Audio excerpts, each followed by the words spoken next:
At this time, I will call this meeting to order. Clerk of the Board, can you please call the roll? Certainly, Chair. Commissioner Baker, Present. Commissioner Dellisfort, Present. Commissioner Granados, Commissioner Kowalski, Here. Commissioner Mirabella, Present. Commissioner Palmieri Muedad, Here. Commissioner Williams, Here. Vice Chairman Bodek, Here. and Chairwoman Leon. Here. Let the record reflect you have 8 commissioners present for this evening's regular meeting. Thank you. Clerk of the Board, can you please lead us in prayer and salute to the flag?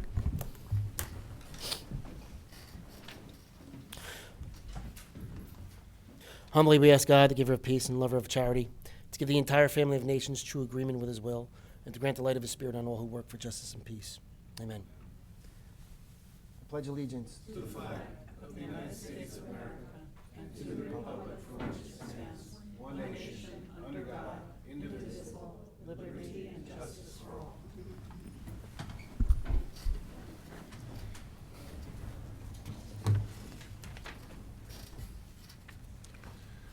May I have a motion to approve the communications? So moved, Madam Chair. May I have a Pardon me. second? I'm sorry, before we approve the communications, if I could read the statement of compliance with the Open Public Meetings Act. Oops, oops. It's okay. Oops. The chair wishes to announce that pursuant to the requirements of the New Jersey Statutes Annotated, Title 10, Chapter 4, Section 10 of the Open Public Meetings Act, adequate notice of this meeting of the Board of County Commissioners of the County of Union has been given by mailing the annual meeting schedule for the year 2025, along with periodic changes necessitated by circumstance to the newspapers circulating within the County of Union who are designated to receive such notice, and by posting the annual meeting schedule for the year 2025 in the Administration Building, and further by filing the annual meeting schedule for the year 2025 with the Office of the County Clerk. And Chair, you now can move forward with asking for a motion to approve the communications. Okay. May I have a motion to approve the communications? So moved. Okay, it was moved by Commissioner Mirabella and seconded by Commissioner Dellisfort. Clerk, please call the roll. Commissioner Baker, Aye. Aye. Commissioner Dellisfort, Aye. Commissioner Kowalski, Yes. Commissioner Mirabella, Aye. Commissioner Palmieri Muedad, Aye. Commissioner Williams, Aye. Vice Chairman Bodek, Aye. and Chairwoman Leon. Aye. Let the record reflect you have 8 votes in the affirmative on all of the communications. May I have a motion to approve the May minutes? So moved. Second. It was moved by Commissioner Mirabella and seconded by Commissioner Baker. Commissioner Baker, Aye. Commissioner Dellisfort, Aye. Commissioner Kowalski, Yes. Commissioner Mirabella, Aye. Commissioner Palmieri Muedad, Aye. Commissioner Williams, Aye. Vice Chairman Bodek, Aye. and Chairwoman Leon. Aye. Let the record reflect you have 8 votes in the affirmative on all of the May minutes. Thank you. Before we begin any public comments this evening, I would like to ask Council Bergen to make a few remarks. Thank you, Chair. Based upon the number of people appearing tonight to address the board, to ensure everyone who wishes to has an opportunity to speak, the amount of time each public speaker will be allowed during tonight's meeting will be 3 minutes. As always, please note the 1-minute warning sign, and please end your remarks once the red sign indicating your time is over is held up. There is no additional time allowed. Please end at the time the red sign is raised. Second, to maintain decorum in the meeting and to allow all speakers to be heard by the board, no telephone use is allowed during the meeting, and any in-person conversation should be taken out into the hallway, so as not to disturb other members of the public or the board. Also, please do not call out from the audience or make any comments other than during your own speaking time. During your remarks, please refrain from profanity or vulgar comments, and do not make any personal comments or attacks.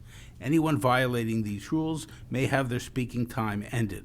Further violation of these rules or any action that disrupts the meeting or interferes with the board's ability to conduct its business are grounds for removal from the meeting. As we have done in the past, to avoid safety issues and assist in the speaking process, we've handed out numbers to those people wishing to speak. The numbers will be called in groups of 5. Please line up behind the microphone and wait until your number is called before you stand up, so there's no blocking the aisle or interference with other people's ability to hear and see what is going on. Thank you, Chair. Thank you. The meeting is now open to the public for the purpose of commenting on resolutions being offered for adoption and/or any governmental issue that a member of the public feels may be of concern to the residents of the county. Kindly state your name, town of residence for the record, and if speaking on a resolution on the agenda, please note the resolution number to which you're referring to and adhere to the 3-minute time limit. After the 2 minutes of speaking, a yellow card will be held up for you to know that you have 1 minute remaining, and a red card will be held up notifying you that your time to speak has ended. At this time, I will call up speakers from 1 to 5. And after the last speaker speaks, then the next group.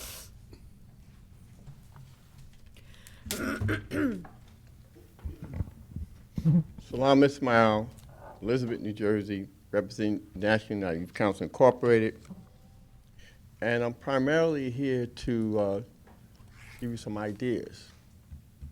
The jail that the towers, which usually hold about 1,100 inmates, mostly was filled with people that look like me, specifically African Americans, maybe as high as 60%.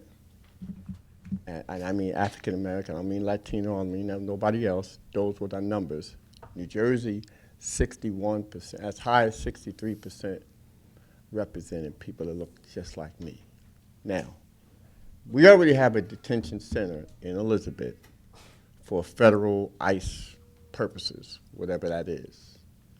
I joined with these folks because most of them are Latino folks that are mostly being arrested in the whole ICE issue, immigration, whatever, under Trump administration. And I stand with them on that. But I stand even greater for the mostly black tend to be in these jails. Now, what I offer to you, and the idea is turn that beautiful tower that's been there since 1931 into a community, cultural, and museum. How about that? And don't, rather you do it, sell it to a private prison, which is your county manager is probably suggesting, or turn it over to federal government for their use, and pocket change that you've been doing for the other group of folks that you send to Essex County. We still don't see the $100 million that you're supposed to have saved, even when tax went up a little bit. There's no sense of that. So I'm giving you that idea first. And after that, then I'm going to join with these folks and double their numbers, because we cannot continue to accept jails and all the time it end up being people that look like me. And if that's what this county, Democratic controlled county, you know better than the Republican that people are protesting in LA for. No difference. So make up your mind. Either you for what's right for the people, or you part of the same blasting thing that they're doing down at the White House. Make up your mind. If you Democrat, progressive Democrats as you portray, then act like it. We don't need no more jails, whether for ICE or for the general public. We don't want it. Don't get stupid. Keep our county very peaceful and calm. Let's don't turn this to a LA. That's it for now. So, Mr. Ismail, I just want to point out, I looked at your social media post. The tower you're actually pointing out is the courthouse, not the jail. The jail was built in the 80s. Next.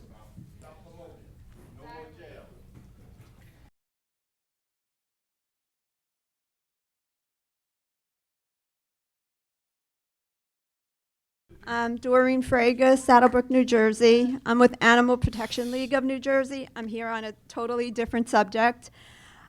So from 2010 to 2024, 1,498 Canada geese have been gassed to death on Union County properties. 1,157 Canada geese were gassed to death on shared service properties holding a shared service contract with Union County. So that's 2,655 Canada geese have been killed. So Union County is allowing the USDA onto their properties and parks year after year to capture and gas Canada geese during the molt period when geese are flightless. This is animal cruelty at the highest level. The killing needs to stop. We are asking Union County, Victoria Durbin, Dan Bernier to cancel the USDA contract and the shared service contract and work with Animal Protection League to implement non-lethal solutions, including habitat modification. We did meet with Victoria Durbin in 2022, and we offered to implement a pilot program of habitat modification with our ecological landscape designer. But unfortunately, that fell on deaf ears. So we would like to really work to try to stop the lethal portion of the USDA contract. That's what we're asking for that portion to be canceled and to work with us on implementing habitat modification and many other non-lethal solutions. Thank you for the time of allowing me to speak, and hope that you will consider taking lethal off the table with the USDA and canceling the shared service contracts. I know the Township of Westfield, Linden Municipal Airport, Phillips Bayway 66, City of Linden, and Suburban Golf Course all share this service contract with Union County. And that's when 1,157 Canada geese were gassed to death under that shared service contract. So we hope that you will consider using non-lethal ways and canceling the lethal. Thank you for allowing me to speak. I also have a packet of information Give to the clerk right over on there. many non-lethal solutions that would be beneficial to Union County. Ma'am, if you want to give the packet to the clerk, he'll distribute to the board. Thank you. Thank you.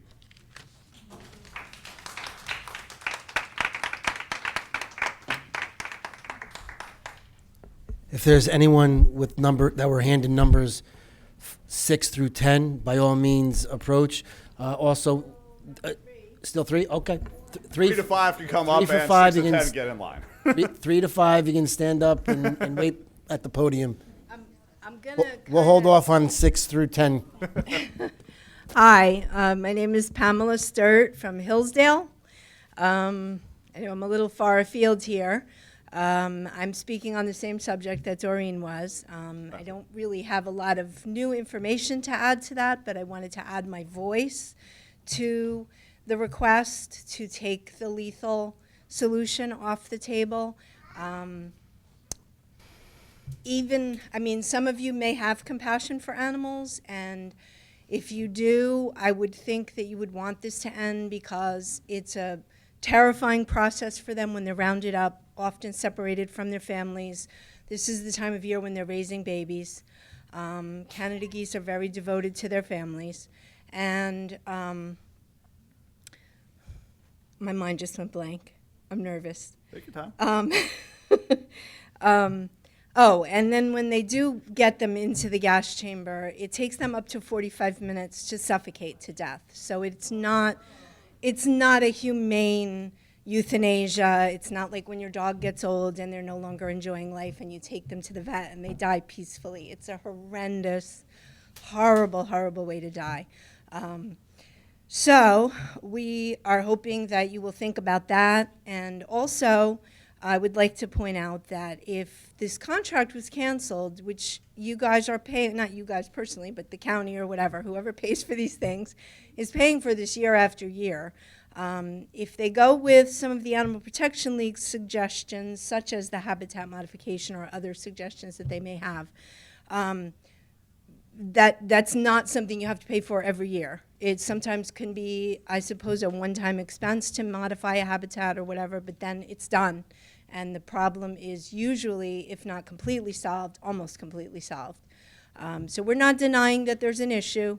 We are just hoping that you will have the compassion and the common sense to try to find other ways to, deal with this issue. Thank you very much.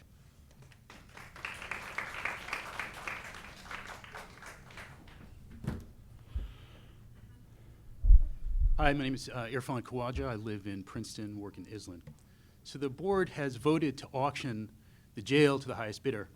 We all know that the highest bidder is likely to be ICE, so let's get real. You've auctioned it to ICE.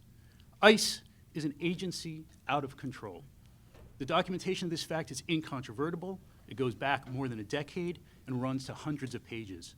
The Trump administration's use of ICE is part of an explicit, documented campaign forcibly to deport millions of people from their homes, destroying their lives, destroying their families, and shipping them off, some of them, to concentration camps.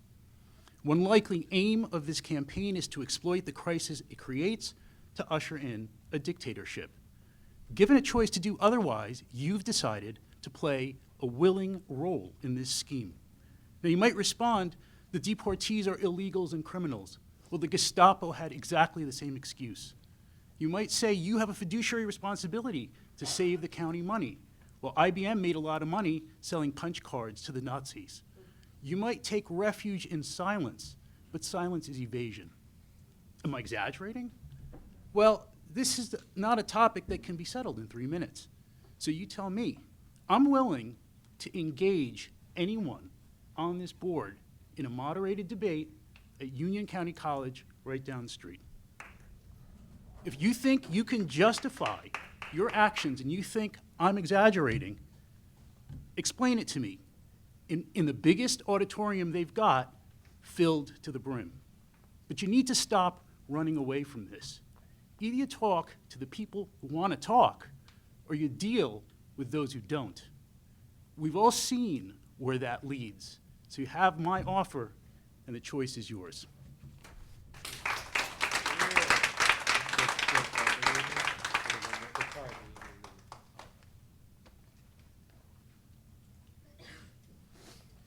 Anyone with numbers 6 through 10, feel free to approach the podium.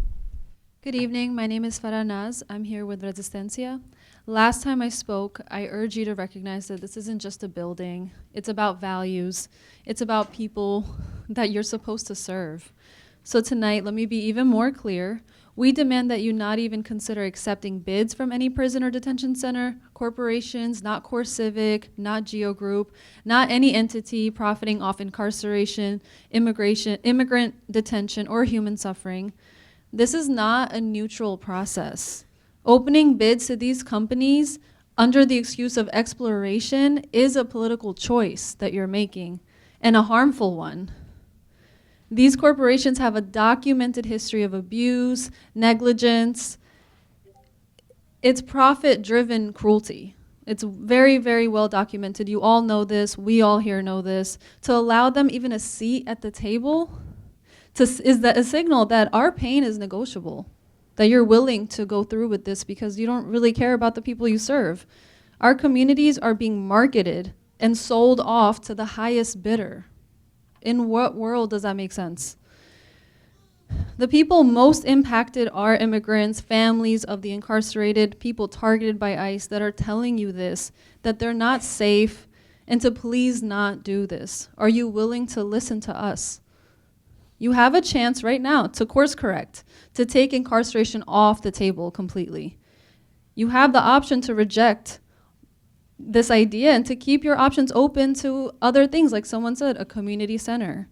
It could really be just about anything. We just don't want people to be punished without any real rehabilitation. These detention centers are not to make people better or safer. We all know that. So why proceed? Let's invest in housing, care, education, mental health support. These are the real solutions, and they're cheaper and more effective, and they're rooted in human dignity, most importantly. Do not accept bids from private prison or detention centers, any of these corporations. I really don't know how many times we have to keep coming here to tell you all this, but we're not going to stop saying it because we really believe in our communities, in the immigrants that are here together, supporting one another. We know what it's like for us. We just want you to be able to hear us and understand, even though you're not in our shoes. You're all the way over there. So you're not going to be able to empathize, but we're begging you pleading to your humanity. If you have a conscience, if you have a heart, to please listen to these voices, because we're real people. You know, I really hope that you guys are sympathetic and you're not just sitting here listening to people go on and on and on. You know, I really hope you guys feel what we're saying, that we mean what we're saying. So that's all I really have to say. But we're going to be back here over and over to make our point clear. Bye.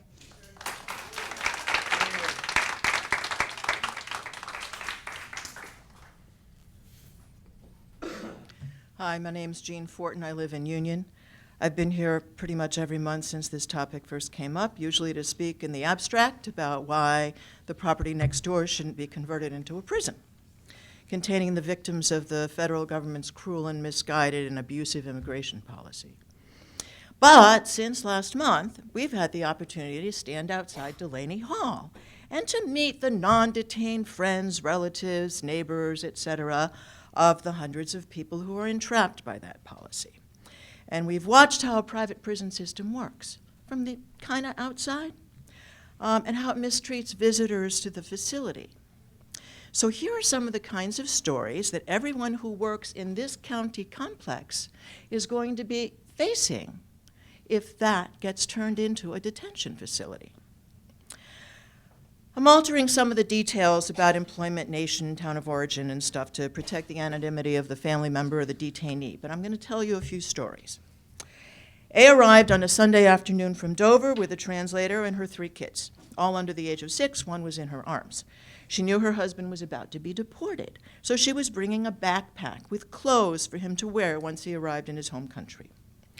When she emerged after the visit, she still had the pack, so we asked if she was able to leave the clothes and if she was able to visit. She visited, but we couldn't leave anything for him today because he's being put on a plane on Saturday. I have to come back on Friday with the clothes for him to wear home. She lives at the other end of the state. So she had to find a ride, she had to find a translator, she had to, haul the kids. Come to find out, she came back on Friday, and he still didn't get the clothes. And so he flew home in what he had been picked up in from ICE. Okay. B arrived one Tuesday afternoon because her husband from Central America, who's been here about 6 years, had been picked up that morning while he was on his way to get donuts for his son. They live near the Pennsylvania border. Before his phone was shut down, he told her that he was being taken to Delaney Hall, so she leaves home with the child that she babysits for a living and arrives at Delaney Hall a few hours after his phone's been cut off in order to get his personal belongings, which he's not permitted to keep with him. Things like his phone, his wallet that's got the rent money in it, and the clothes he was wearing. She goes to the exterior gate, she gets sent to the main entry, and when she comes back, we learn that they told her that she can't get his things because he hasn't been processed yet by GEO. This isn't processed by ICE, this is processed by GEO, which is what runs Delaney Hall. 2 days later, we see B again. She has come again from the other side of the state. This time she's able to visit, but she still hasn't gotten husband's personal property. She returns again this past Sunday, stands in the rain for a few hours, and still can't get Thank you. Your time is up. Please sit down. Thank you.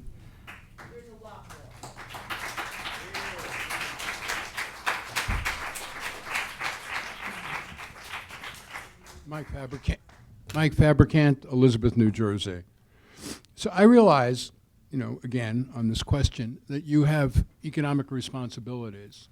I also wanted to talk about when the personal becomes political and when the political becomes personal.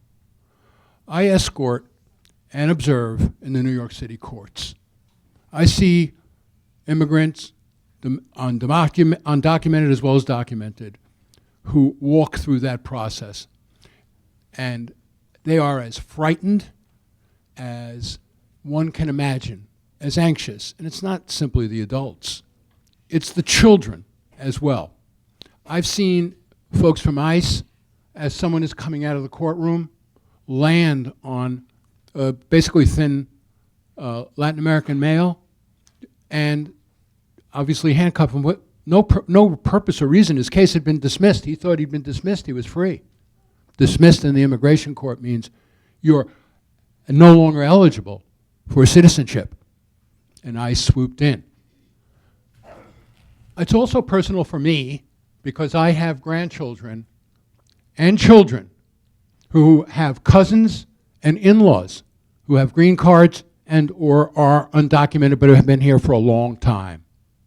And they worry, they're anxious. The folks that are caught up in that web are terrified.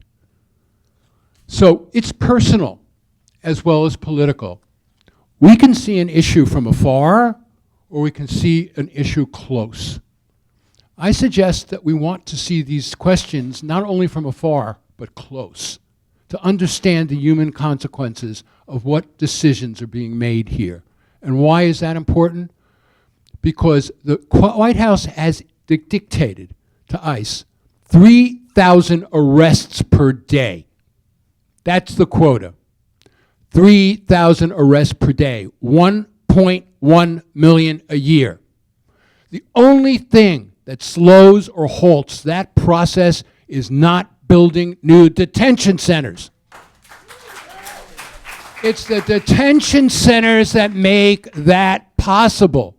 And so you have an opportunity here to stand up, to say, halt it or slow it, but we're not going to give you another detention center. We've done our job with one, we're not doing two.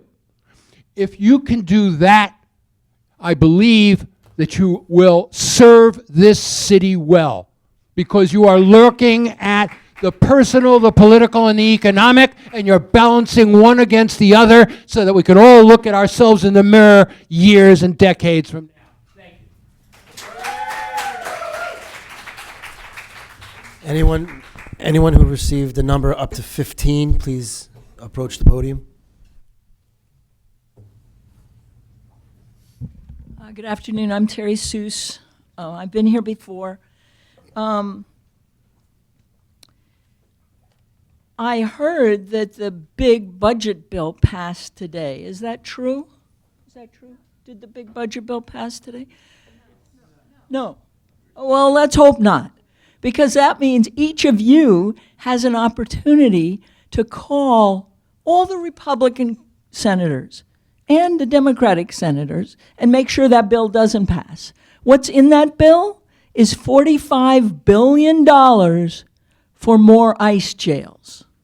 Maybe you're waiting to release your RFP until that bill passes so that they'll be able to use that money to buy the Elizabeth jail. I hope that's not true. But that's $45 billion. If it costs about $5 million to build a Delaney Hall, that's 9,000 new ICE jails. That is abominable. That is in that bill. And in that bill also is $132 billion to expand ICE, 10,000 new agents at least, and an expedited HR department for fast-track hiring. It's unbelievable. It is unbelievable. And if this bill passes, this is what we're going to see, because they know how to do it. They know how to spend money, and they will spend it the way they want. And you had millions of dollars that just came in to make up for programs that we had here, which were wonderful. None of that's coming. None of that will be coming. So I just like to say, we've been down at Delaney Hall for 7 weeks. We'll continue to stay. We will be here if they open another jail. And we will be at Elizabeth Detention Center.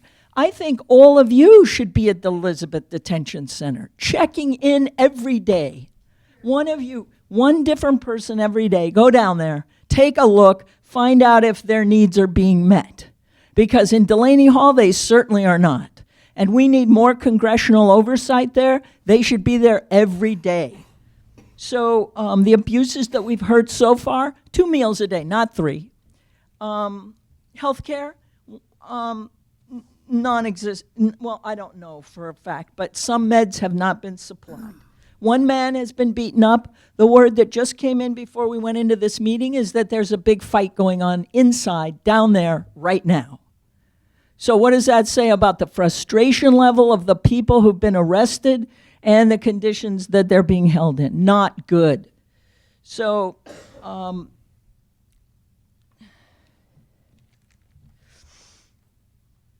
Oh, and also they haven't received their tablets, so. we're supposed Thank to you. communicate via the internet. Thank you.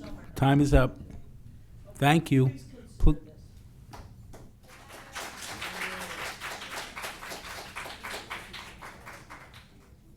Hello, my name is Susan Verchek, and I live in Maplewood, New Jersey. The last time I was here, we talked about the arrest of Mayor Ross Baraka and the manhandling of the congressional representatives who came to conduct their oversight responsibilities. Now what we have is sending Marines into Los Angeles, and we have the federalization of the California National Guard.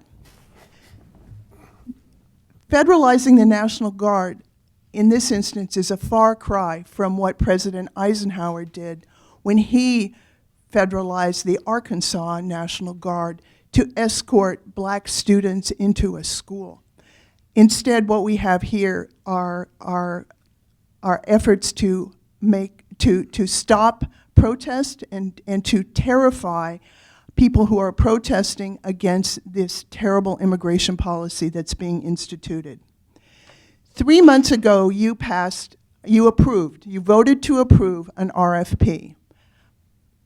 And people have been coming on a regular basis to testify here like tonight. But what have you done? You certainly haven't issued a draft request for proposal so that one could look at it and be sure that there is no opportunity for incarceration in this. And you certainly have not voted to revoke this ridiculous decision. It's clear that what you're hoping is that we will stop coming, that we will stop coming here and raising objections and hopefully making you feel guilty. I heard the last time that everyone is hearing us. You're not hearing us. If you were hearing us, you would do something. You would take action to issue an RFP to make it clear what it's going to say, and or better yet, you would vote to revoke. Let me say this, we will not stop coming, we are not afraid, and we will not stop fighting against the unconstitutional treatment of the people under the immigration policies and for another detention center in Elizabeth, New Jersey.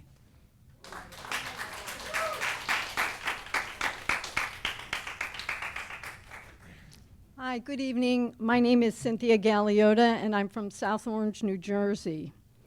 First, I want to say thank you to everyone who has testified and shared their thoughts over the past months. It is abundantly clear as the situation escalates nationwide with ICE raiding workplaces and public places, and as the National Guard and Marines flex their muscle in Los Angeles, our greatest strength is in our solidarity, our standing up for one another.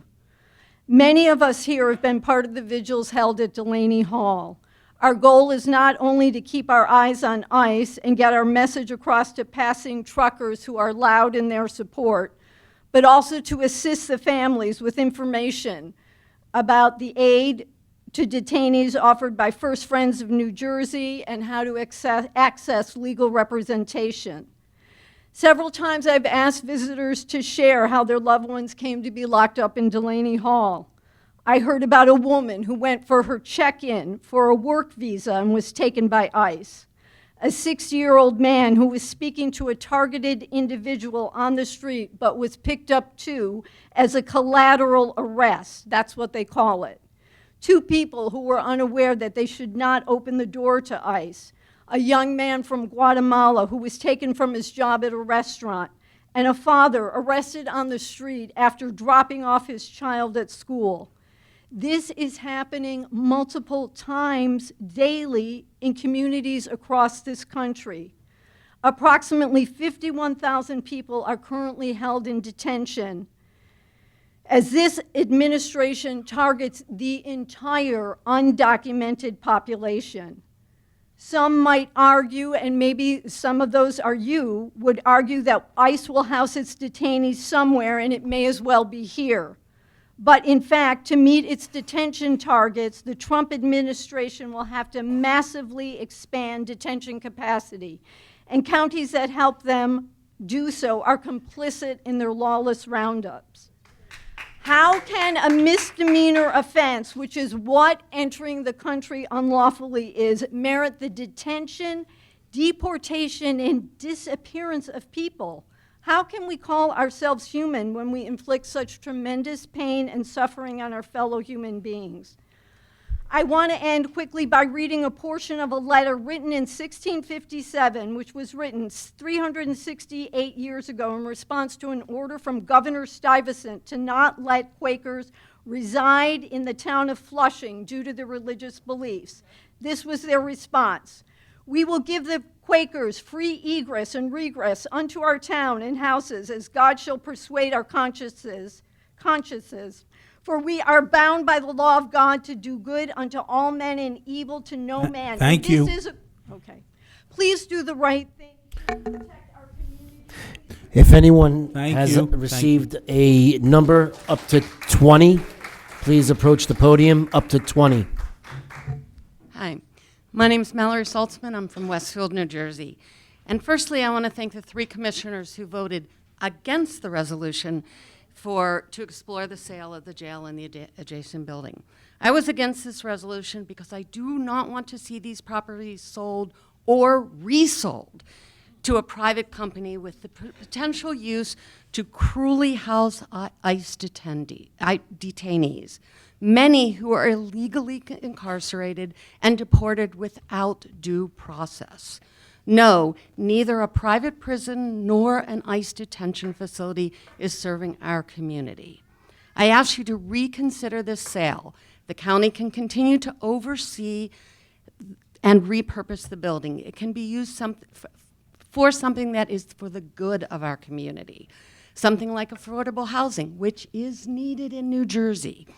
You could have a big impact by serving your county and your state.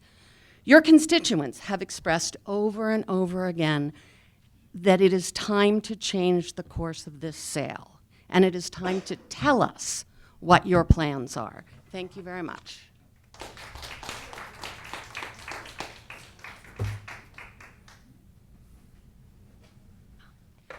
Hi there, good afternoon. I'm Maya Ponton Ernoff with Resistencia en Acción. Coming back, last time I talked about how I had done this research project as a master's student at Princeton University's public policy program, and that research project was looking into the financial viability of jail conversions into housing, small businesses, restorative justice, and other purposes that both serve the community and address the budgetary needs of the county. So I was going into that, but 3 minutes isn't a lot of time, so I'm going to do a quick recap and then go into a little bit more detail. The major takeaway was from all this research, once again, was that in states across the country, from New York to Virginia to Texas, they have been supporting at the county level the conversion of former jails and prisons to not only just and beautiful centers of community healing, housing, and growth, but also profitable for the county and constructions that enhance the economic growth of the community. So the phrase that it costs 3 times as much to incarcerate someone as it does to house them is absolutely true. And in this case, if you have an unrestricted sale and a private prison company like, say, Geo Group wins it, you will have no choice but to walk away from their big bucks or accept the blood money up front, right? But what is that going to cost the county in the long run? Mass incarceration triples costs in public health, costs in public safety. It decimates the economic viability of communities. While on the other hand, if you restrict the sale so that you're not obligated to pick the highest bidder, but you restrict the sale so that land will never be used for mass incarceration and instead can only be used for housing, small businesses, job training, and other purposes, then you have the opportunity to actually consider serious proposals that will not only give you money up front for the jail, but will, in some cases, as in Texas, offer billions of dollars in economic growth over time. That was due to a racial justice center being created in Texas because that's the kind of healing that happens when we actually invest in our community rather than caging them. And again, I hate to bring up the economic argument because the people of Elizabeth, their bodies are not dollar signs. I hate to bring it up, but if that's the reality that you're facing, there are so many other options that you won't get to explore unless you restrict the bid, right? And I have a whole list of developers from New York and Virginia that we could take a look at together. I can send them to you. We can enter conversations with these developers who've turned jails into housing, into moving theaters, into job training programs. And they have bought the jails and done the development themselves using state and federal incentives, using private financing, using community financing. So this is not one of those situations where you can lock yourself into a decision and then say, I don't have a choice because I have to accept the highest bid. And oh no, it's a private prison. You have the choice to control Thank you. and do the right thing. Thank you.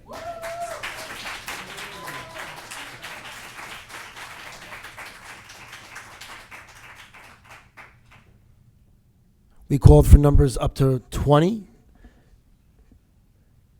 At this point, I'll call for any numbers up to 25.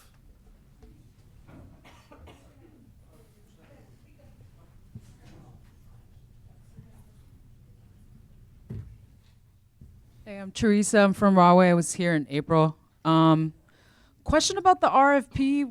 Why isn't that ready?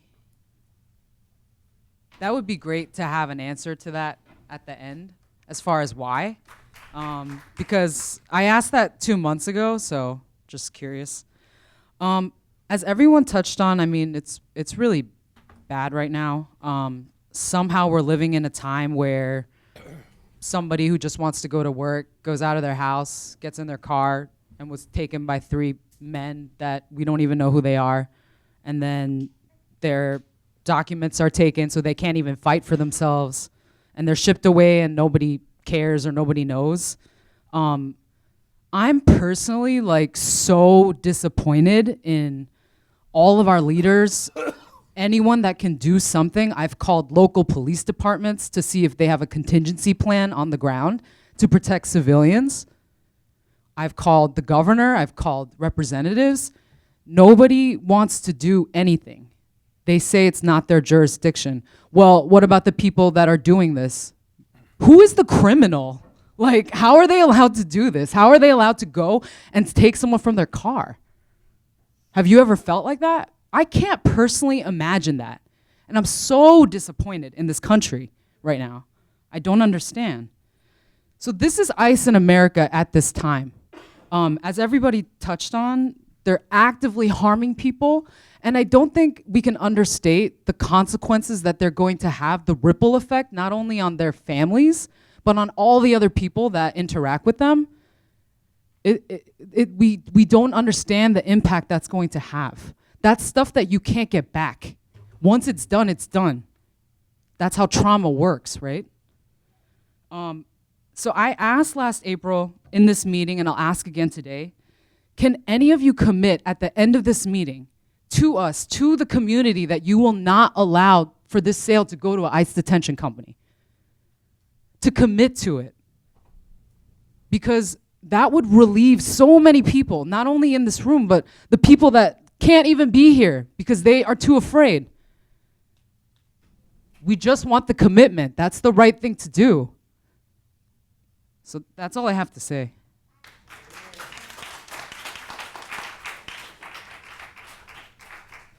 Buenas noches, señores comisionados. Mi nombre es Víctor. Yo vivo en Elizabeth. He vivido en New Jersey más de 30 años y en Elizabeth por 8 años. Siempre me ha gustado vivir en esta ciudad, pero ahora me preocupa muchísimo lo de la cárcel del condado de Union, que quieren venderla al mejor postor, potencialmente para usar para detención de inmigración. Esto me preocupa muchísimo por la comunidad inmigrante que vive aquí y trabajan y tienen negocios. Les pido a los señores comisionados que analicen bien lo que pueden hacer para mejorar la hermosa ciudad de Elizabeth. Esta ciudad necesita más inversión en las escuelas, en viviendas accesibles y más centros comunitarios, no más cárceles. Sé que tienen que vender el edificio para tener ingresos para el condado, pero pueden hacerlo con otras corporaciones que mejoren la calidad de vida de los residentes del condado de Union, no que empeoren la calidad de vida. Nosotros no descansaremos. Yo represento a miles de residentes del condado, quienes llevamos viviendo por años aquí. Miren el caos que está sucediendo en las ciudades donde se ha invitado a ICE. No traigamos ese caos a esta ciudad. Muchas gracias por escucharme. Good evening, gentlemen. My name is Victor. I live in New Jersey for more than 30 years and in Elizabeth for 8.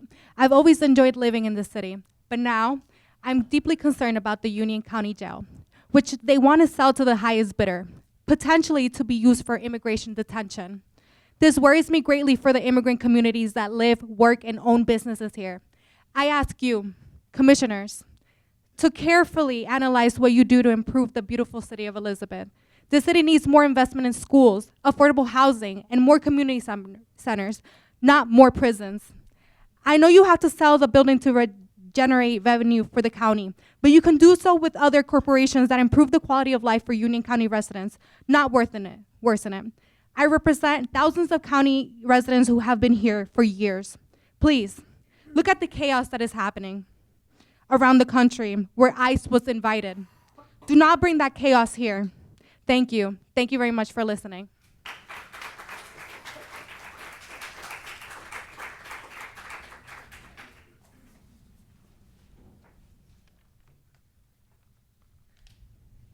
Buenas noches, mi nombre es Liz.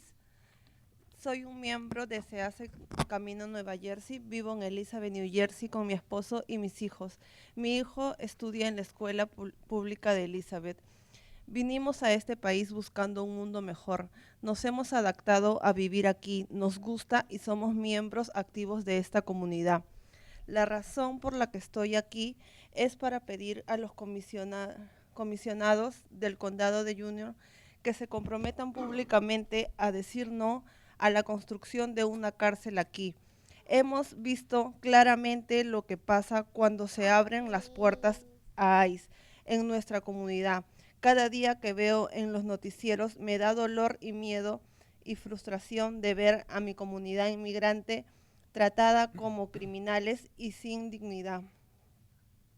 He visto la inestabilidad que esto está causando en Los Ángeles y en otros estados. Esto es puro racismo y autoritarismo y un abuso a las libertades civiles y los derechos humanos que todos tenemos. No podemos permitir que nuestra comunidad sea atacada de esa manera. Gracias. Good evening. My name is Luz, and I'm a member of the Maythorough, New Jersey family. I live in Elizabeth, New Jersey with my husband and children. My son attends Elizabeth Public Schools. We come to this country seeking a better world. We've adapted to living here. We love it, and we're active members of this community. The reason I'm here is to ask the Union County Commissioners to publicly commit to saying no to building a jail here. We've seen clearly what happens when ICE opens its doors to our communities. Every day I watch the news, it pains me, it scares me, and frustrates me to see my immigrant communities treated like criminals and without dignity. I've seen the instability this is causing in Los Angeles and other states. This is pure racism, authoritarianism, and abuse of the civil liberties and human rights we all enjoy. We cannot allow our communities to be attacked like this. Chaos and fear are the results of bringing ICE into our communities. As a member of this community, the idea of having another immigration jail in my city causes me tremendous concern about the negative repercussions this will have for hundreds of thousands of immigrants, residents in Union County. Thank you.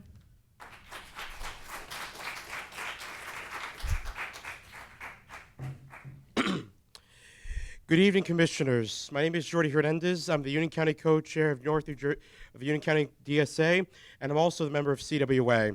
Before I start, let me extend my solidarity to all the journalists who are fighting against the very difficult times in Los Angeles, who are unfortunately suffered very difficult conditions after being brutalized by police officers. We stand in solidarity with them, and we command that law enforcement should not attack our journalists. And I stand in solidarity with them. With that, it reminds me right now of what's happening next door.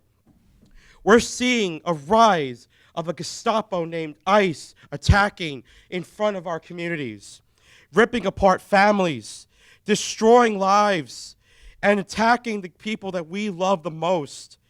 It is no secret that DHS is already becoming more of an antagonistic weapon against our human societies.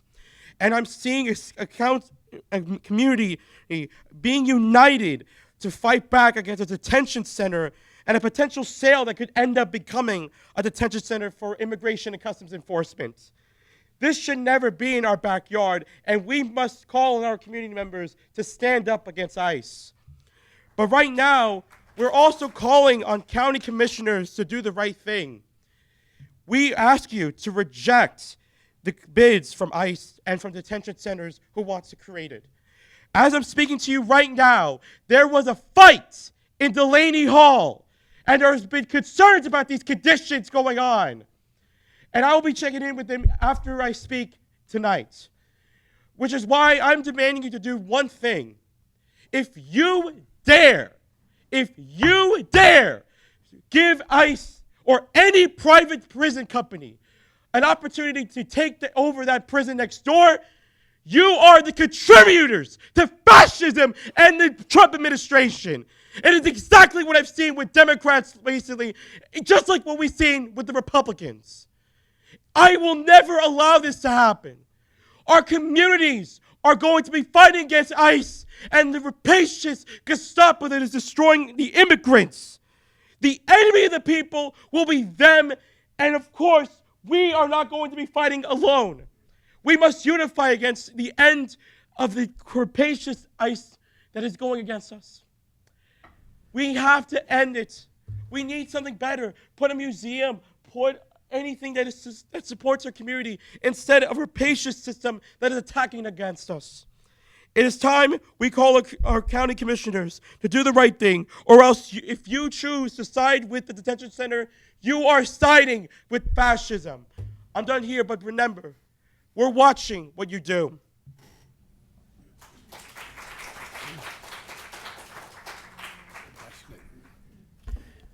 If anybody has received a number up to 30, we'll take up to 30.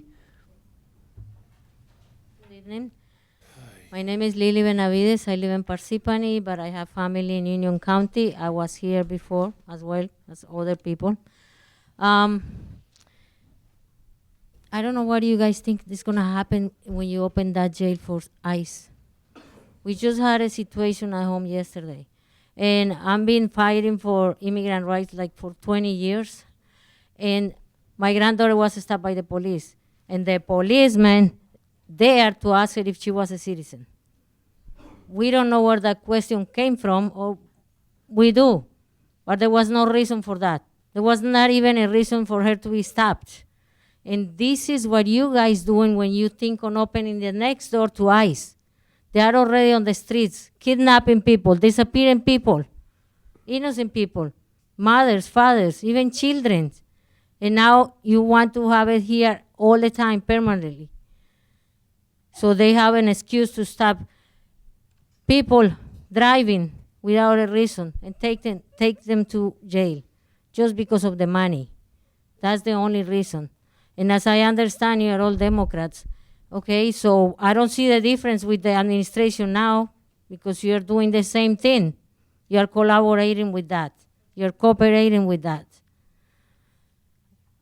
Things are very difficult for everyone. What do you think is going to happen in the town when everybody is gone, when nobody is having employees, when there's no people to work?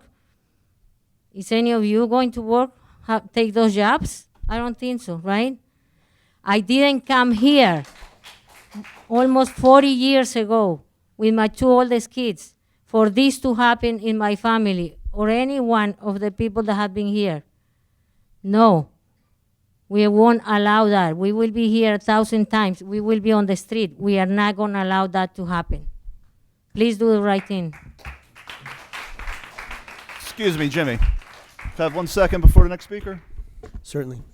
The gentleman in the back with the wheelchair, if it's easier, we could bring, one of the aides could bring the mic to you instead of coming up. Just, okay. No problem. Thank you. Buenas noches, mi nombre es Nancy, pertenezco a la organización Make the Road New Jersey. Soy residente del condado de Union por más de 20 años y soy inmigrante y madre de 3 hijos.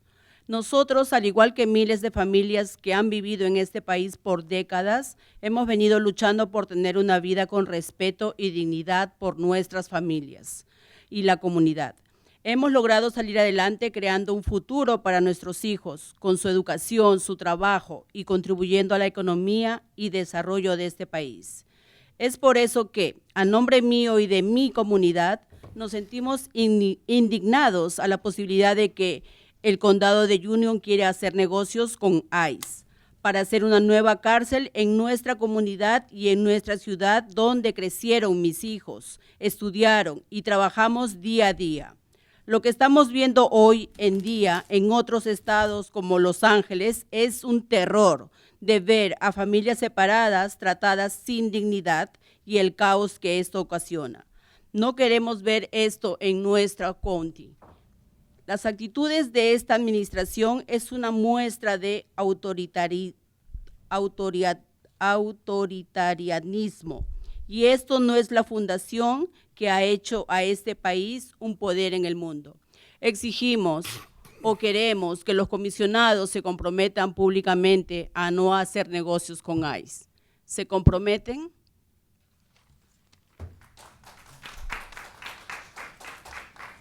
My name is Nancy Vega. I belong to the organization Make the Road New Jersey. I have been a resident of Union County for over 20 years, and I'm an immigrant and mother of 3 children. We, like thousands of families who have lived in this country for decades, have been fighting to have a life with respect and dignity for our families and the communities. We have managed to get ahead by creating a future for our children with their education, working and contributing to the economy and developing the development of this country.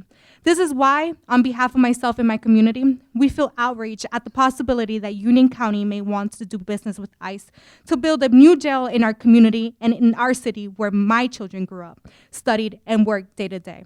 What we're seeing today in other cities like Los Angeles is the terror of seeing families separated, treated without dignity, and the chaos that this causes. We do not want to see that happen to our county. These attitudes of these administrations are a sign of authoritarianism, and this is not the foundation that made this country a power in the world. We demand that the commissioners make a public commitment to not make business with ICE. Do you commit? Thank you.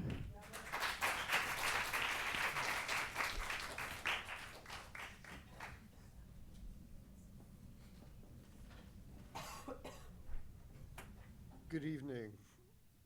My name is Andrew Sprung. I'm with the Healthcare Committee of Blue Wave, New Jersey, which is a member of the NJ for Healthcare Coalition led by New Jersey Citizen Action.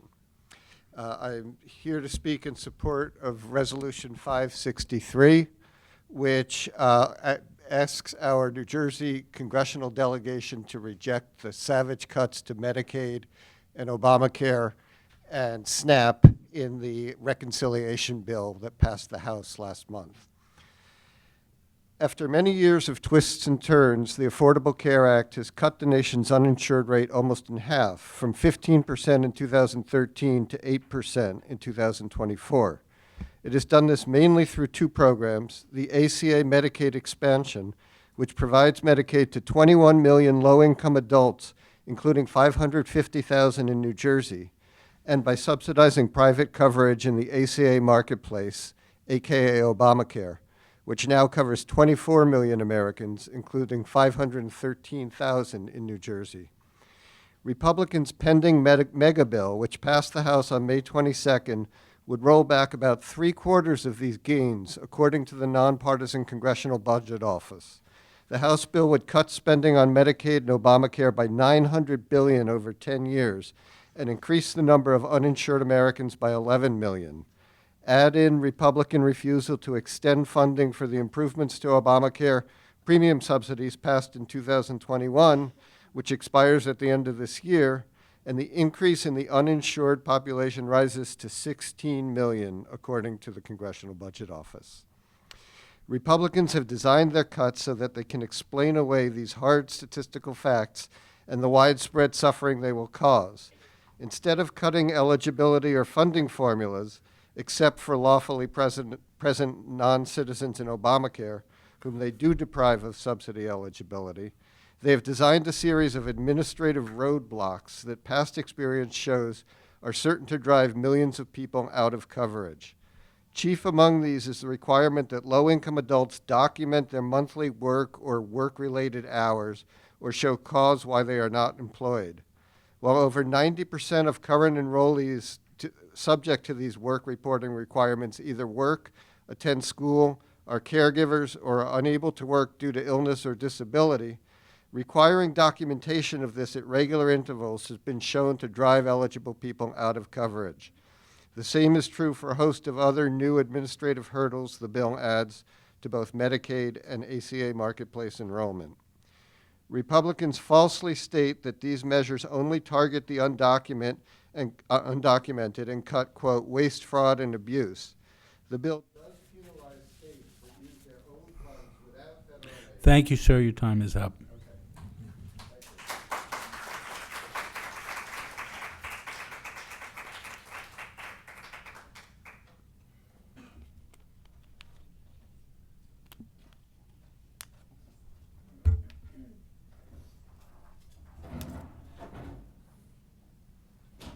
Good evening.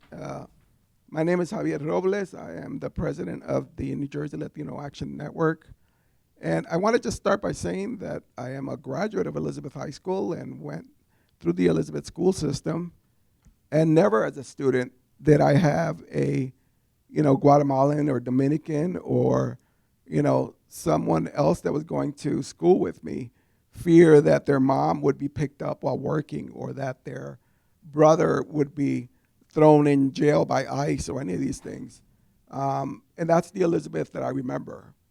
And coming here today is surreal for me, as the fact that we're discussing whether Union County should have or should sell a jail to what's basically a for-profit corporation. I know someone said that we're not dollar signs, but actually that's exactly what Latinos, black men, black women, people of color are in this country. We're dollar signs. And corporations, and I know we've talked about CoreCivic and the GEO Group, but they're not really the people who control the money, right? It's Vanguard, it's BlackRock Group that actually control those two corporations and are major stakeholders in those corporations. And we also understand that they do an amazing job at lobbying politicians from any party. They don't care who they give money to, obviously. And that's what's scary here, the fact that they have so much power and that they can make this happen. One of the things that people have talked about is the fact that we have seen, Nazi mentality coming from ICE, right? And no one wants to say that this is happening in our country, but it is happening in our country, and it's happening right now. And if you, the county commissioners, aren't the front that stops this, then who stops it? Who's responsible? I think a lot of people have been coming out and basically sharing with you why this is important to them. Another reason why it's important is because Latinos pour billions of dollars, immigrants pour billions of dollars into the state of New Jersey. If you see places, thank you. If you see places like New Brunswick, 20 years ago, it was a ghost town. Now it's a vibrant community with restaurants and businesses. If you see any place in New Jersey that used to be that, they're no longer, and that's mainly because of immigrants. So, yeah, Union County may get 100 or 110 million, whatever it is, but you'll lose a lot more than that, for sure. Thank you.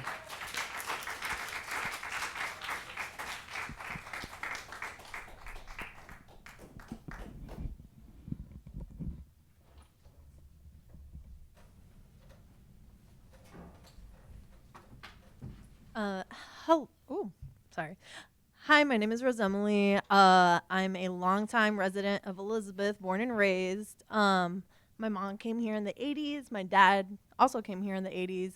And first and foremost, all we want from you is a promise to not allow that building to be sold to Geo Group, Core Civic, or any sort of incarceration. The last time I was here, what I suggested was Union County College has been trying to buy property in Elizabeth for a long time. Being in Elizabeth, I know a lot of people, and they grow up and they work in places. And Union County College is always hunting for property. That is the number one thing that you could at least look into.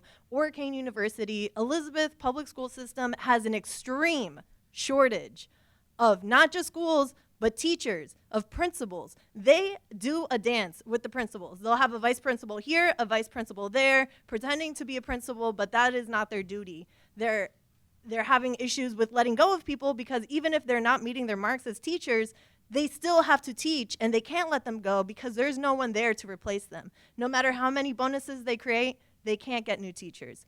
So that is just one solution to this problem. I understand that money is the problem for Union County, but Elizabeth is the county's threshold, essentially the capital of Union County. We bring in the most money of this county. The Port of Elizabeth brings the most money, I believe, in the country, if not on the top 5 list of the most financially stable ports, the port that brings the most money into the United States. And who supports these ports?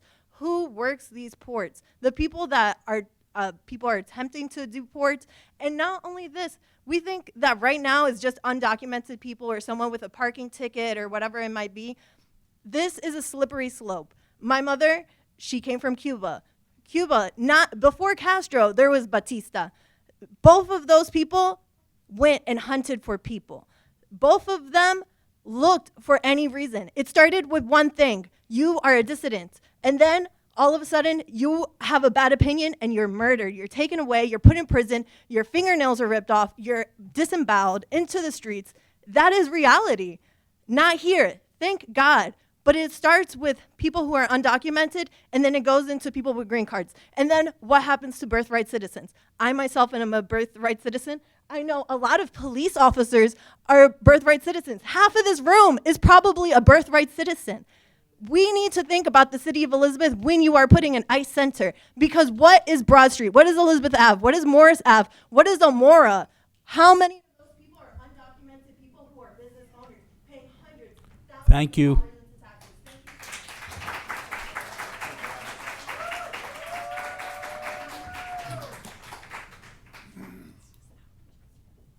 Hello, my name is Kimberly. I work here in Elizabeth, and I'm here with Make the Road New Jersey. First of all, we want to applaud the county's proposed resolution to oppose the House Representatives' budget bill, which, as we know, will drastically cut essential programs such as Medicaid and SNAP.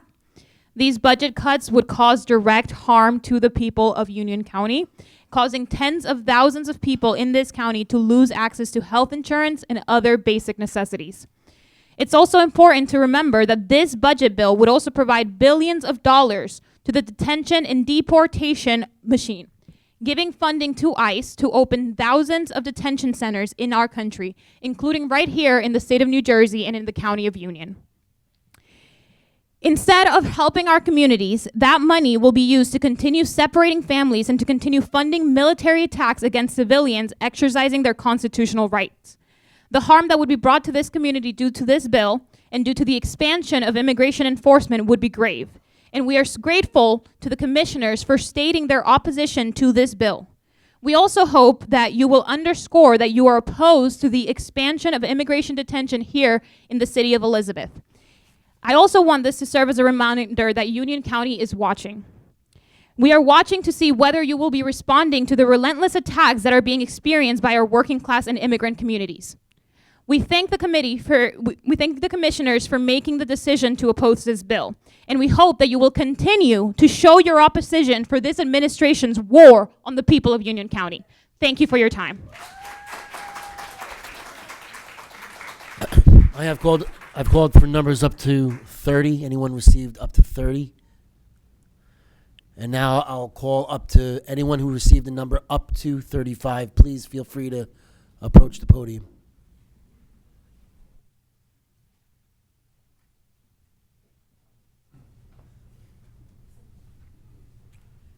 Thank you. My name is Yarl Wilmancole. I live in the township of Union. I'm an organizer with New Jersey Citizen Action. We fight for low and moderate income New Jerseyans for social, racial, and economic justice for all. We stand in solidarity with our brothers and sisters against the expansion of detention, ICE in Union County, and escalating policing of protests. We support Resolution 563, opposing reconciliation bill in Congress as passed by the House and being considered by the Congressional Senate. We want to thank the Commission and Commissioner Leone for posting this resolution and considering it. Of course, the cuts to Medicaid, SNAP, and other services threaten our families across the state, but right here also in Union County. And this is all done to enrich billionaires and millionaires. We know it's lies when we talk about waste, fraud, and abuse, and we need to speak out against that. This bill would cut federal funding in New Jersey by $3.6 billion and cut coverage from 20% of New Jersey's Medicaid enrollees. And that's 127,000 Medicaid enrollees right here in Union County, 61,000 whom are children here in Union County. And in addition, 48,000 residents of Union County who are on SNAP would face these cuts, which would create a serious crisis and actually affect the bottom line of Union County of around approximately $8 million. So we need leaders to stand up and speak out and take on the Trump administration and Republicans in Congress and speak about how this is going to affect residents here directly in Union County who will suffer based on these cuts if they are passed. Thank you. I do want to say additionally on a personal note, I want to thank the Commission, especially Commissioner Granados, who's not here tonight, for the program that you all have done with the Kids Dig In. Fruitful Trees gardening is really important. It builds communities and it heals the soul, and that's especially important during these really heavy times. Thank you.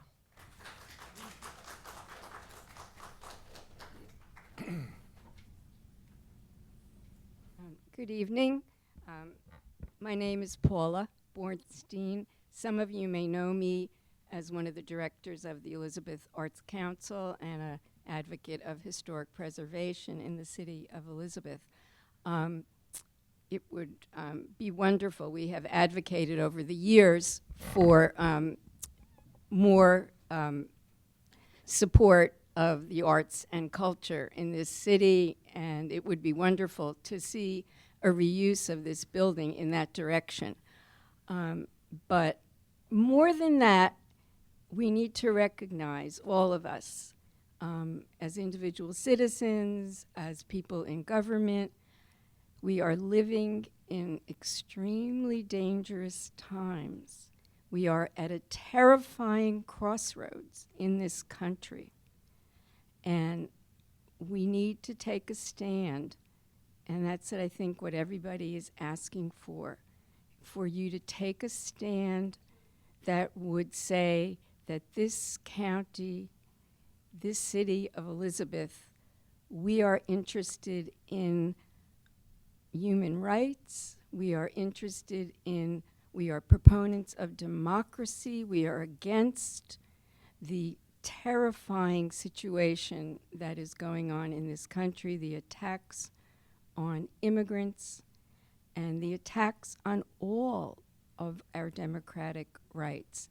And so please consider what decisions you make, that they will move us forward toward the democracy, the promise of this country to be and to exist and to continue to exist as a free and democratic country which welcomes immigrants. I am the daughter of refugees, people who lived through the Holocaust, the Nazi genocide. I know what my family went through. As a kid, I had post-traumatic stress disorder. I feared I would run home from school at times to be assured that my parents had not been taken away. And I was a second generation, so I can't imagine what it's like for the children of, first, the immigrants right now in this country. So please, take the stand, take the pledge for democracy, for human rights. And yes, if you want to support the arts, thank you.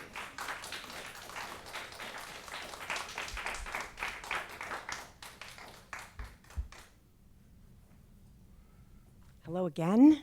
My name is Betsy Fabricant. I'm a resident of Elizabeth, New Jersey, and I've been coming monthly to these meetings. And I've watched all of you listen so intently and have heard speakers so passionate about this issue of not selling the jail, but feel incredibly frustrated that I have no idea what you are thinking. So I would like to use my time to ask each and every one of you, do you have questions? Do you want to talk to us? Do you want to have a meeting? You know, I represent the Elizabeth Coalition to House the Homeless. We would be happy to speak to you about affordable housing and how we can expand that. What is it that you need? What is it that you want? We want to know where you're coming from. What is going to happen? So can I start at this end and just hear I'm sorry, the anything? rules don't provide for that. Just make your statement, please. Okay, then I'm going to read the rest of the stories that that woman started, and I took from her that she was cut off. So we'll start with C, born in America, living in Mercer County, is finishing up breakfast one morning when she hears screaming outside. It's her husband of several years from Eastern Europe who was being pulled from his car on his way to work and surrounded by masked ICE agents. They take him away, and she learns that he's at Delaney Hall, so she finds a friend of his to drive her up here, about a 2-hour drive. She's allowed through the front gate, but when it's time to be admitted to the visitation area, she can't go in because she doesn't have her paper license with her. Number 4, citizen D. This woman met them. Dee was there with a young son and husband from North Africa. Husband has been here over a decade and has a small business. Taxpayer ID, they live near Atlantic City. He called into an immigration check-in. Upon leaving the check-in, the husband is taken away by ICE agents, the same thing that my husband Mike witnessed in New York City. The first Sunday we met her, there were only about 20 visitors, and she and their son were allowed to visit. Last Sunday, she and her son arrived 1 hour before visitation time, but by the time they arrived, they were about the 40th person in line, so they were turned away after standing in the rain for nearly 2 hours. On other days, we've watched people wait in line, get in, and then come out crying because they are wearing sandals, and those don't satisfy the dress code. There are multiple stories. We don't want this happening. I don't want this happening in the town that I've lived for 47 years, raised my children, taught in, and have a love for. So please do not let that RFP go forward and allow any prison in our town.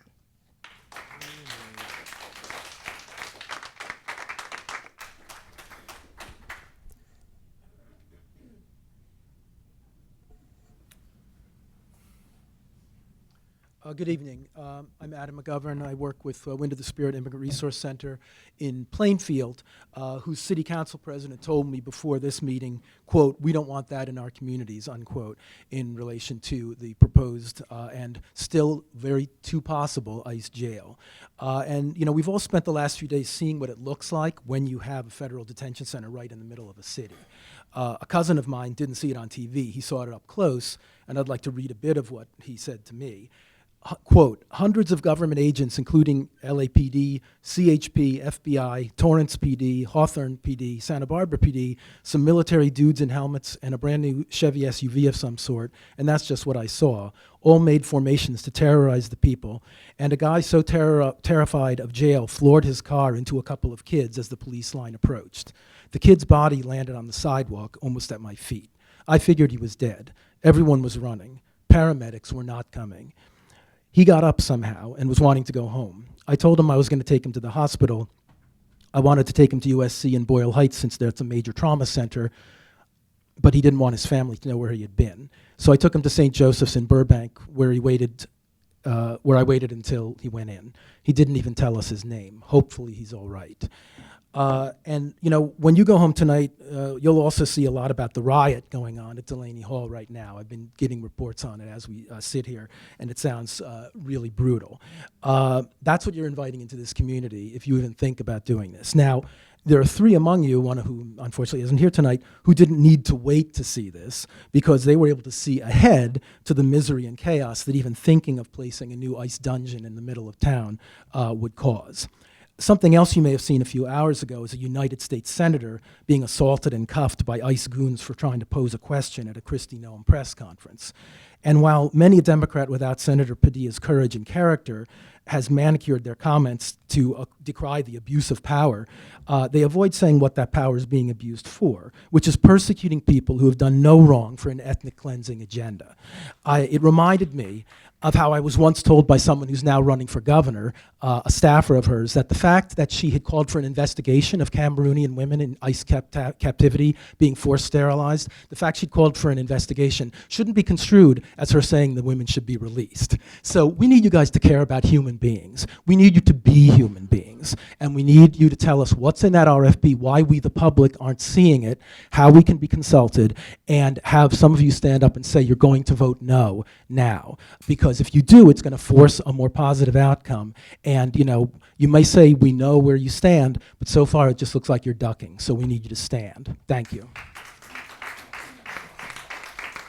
At this time, all numbers have been called. Is there anyone in the audience wishing to speak? Now is the time.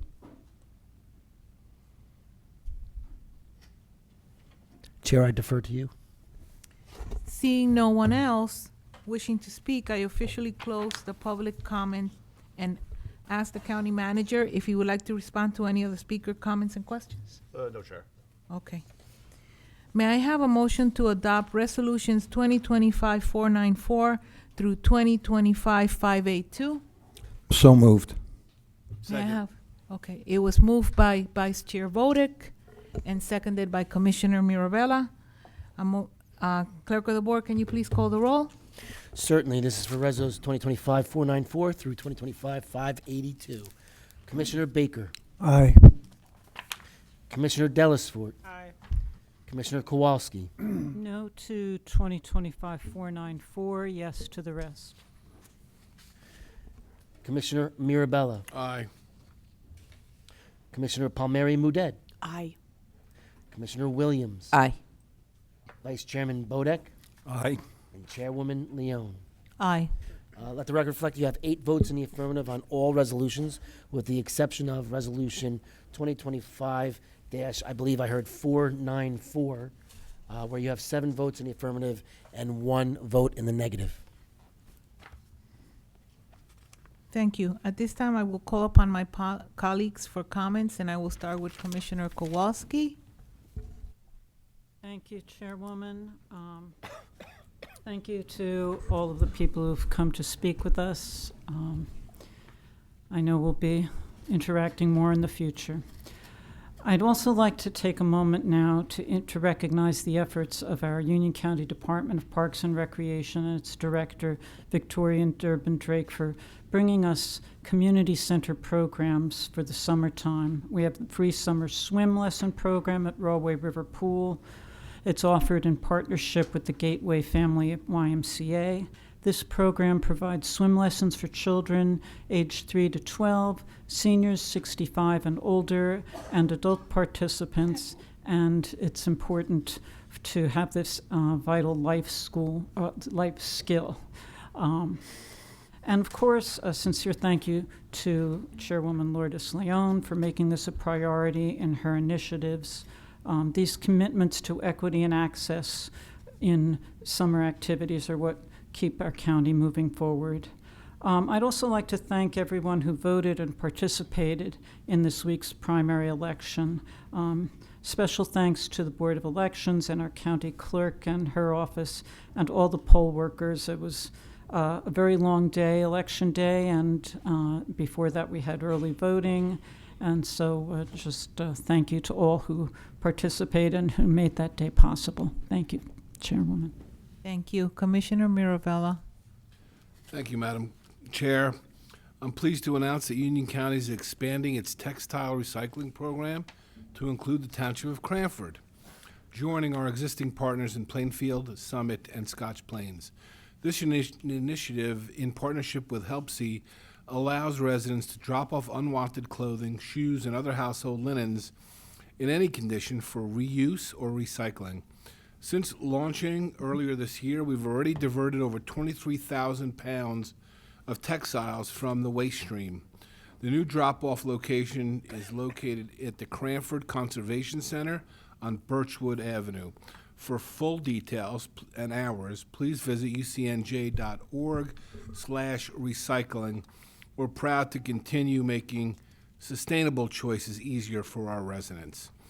I do want to add my congratulations to Commissioner Kowalski, to Commissioner Williams and her slate running Stan Neron and Joe Signorella, as well as County Clerk Rajapi for their primary victories. I'm looking forward to them being successful again in November.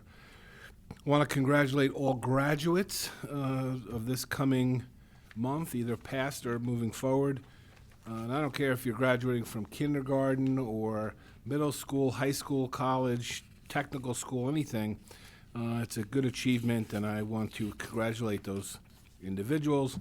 And finally, Madam Chair, I just want to wish all fathers listening happy Father's Day this weekend. And with that, I'll conclude my comments. Thank you, Madam Chair. Thank you. Commissioner Dellisfort. Thank you, Madam Chair. I just want to, again, thank everybody for coming out and sharing their remarks and their experiences this evening. It is important. I know some of you may feel frustrated when we say that we hear you, but we do, and we care, and we are humanitarians, and by no means whatsoever will we tolerate what's going on. So again, thank you for coming out this evening.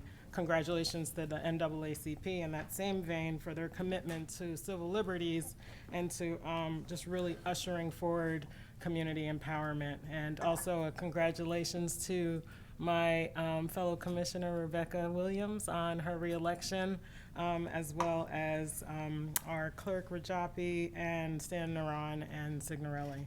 And finally, as my fellow Commissioner Mirabella said, Happy Father's Day to all of the fathers, grandfathers, godfathers, etc. And please be safe out there. And that concludes my remarks. Thank you. Commissioner Baker. Thank you. My comments are, try to be, let me get this thing adjusted here. Comments will be kind of brief. It's about services, again, that the County of Union offers, this instance to senior citizens. Union County residents seeking support for seniors or caregivers can visit the Aging Services Kiosk or ASK events, ASK events for in-person assistance from professional staff. The ASK program, run by the Division on Aging and Disability Resources, helps seniors age 60 and older and their caregivers to connect with services like home-delivered meals, respite care, adult daycare, and a great deal more. No appointment is needed to attend these kiosks, and they're all Union County, they're all across Union County or will be soon. All Union County residents are invited, as well as their caregivers, and particularly regardless of their hometown. Like I said, these events will be taking place across the County of Union over the months. So I encourage senior citizens and their caregivers who have questions, who have concerns, to ask the professionals. Ask these people who do this on a daily basis, who are trained with this, in these services, and I know from firsthand experience, having worked here in the county for more than 30 years, I know the kind of work they do. I've assisted them in their work that they do as a commissioner, and I hope that people do try to take advantage of this. Information that I've learned over the years, information is very important. It's necessary. Information is put out there, but not enough people, unfortunately, take advantage of it. So I'm going to encourage anyone within my listening voice that has a concern, is over 60, to take a look at this program.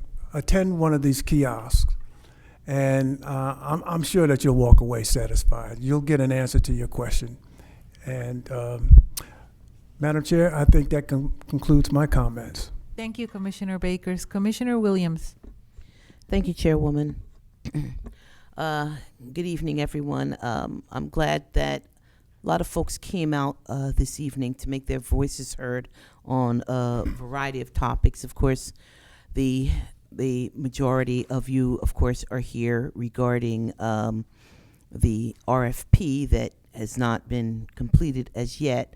And I will just say, I think I've said at every meeting that you all have been here, and phone calls, personal face-to-face meetings, on social media, and in emails. I think folks, pretty much those of you who've been coming week after week, know where I stand. And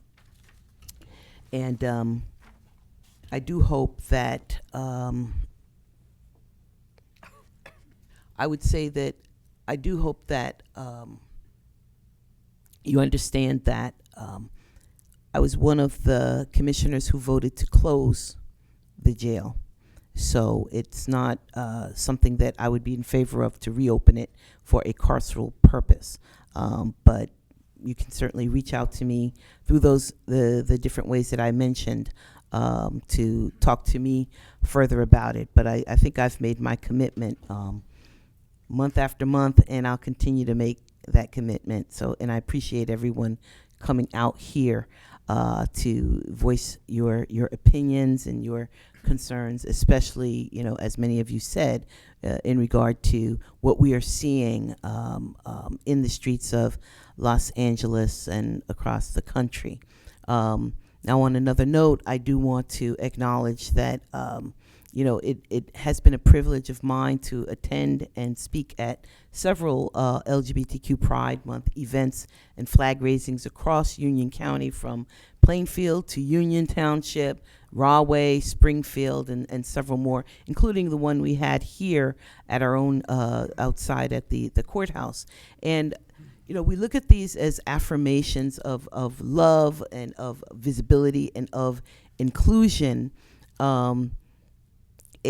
But I do want to say that today actually is the 9th anniversary of the Pulse nightclub massacre down in Florida, where 22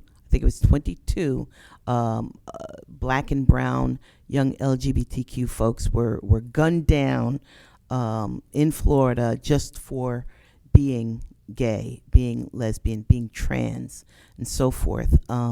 So even as we celebrate the victories and so forth, you know, we also must be mindful that there are those who are out to get us, even those in the federal government, in many, many ways. So, and I do want to acknowledge our Office of LGBTQ Affairs, Robert Charkowski.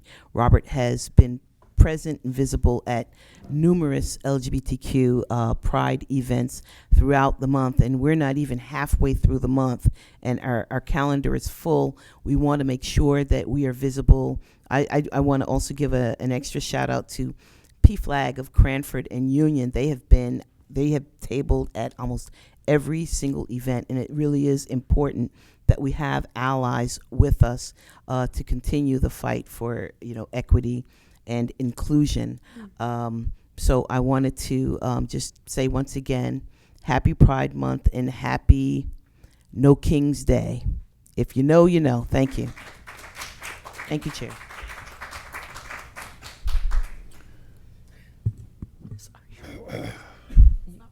You're going to bank your time. Yeah, she has no voice. She has no voice. Vice Chair Vodik? I'm happy to share that the Walter Ehrlich Memorial Pool in Roe Park and the Spray Park at Wheeler Park are now open for the 2025 season. Both facilities are currently operating on weekends only, though, through June 28th, with the Spray Park open from 11 a.m. to 6 p.m. and the pool open from 12 p.m. to 6 p.m. Daily operations will begin on June 29th and continue through Labor Day, weather permitting.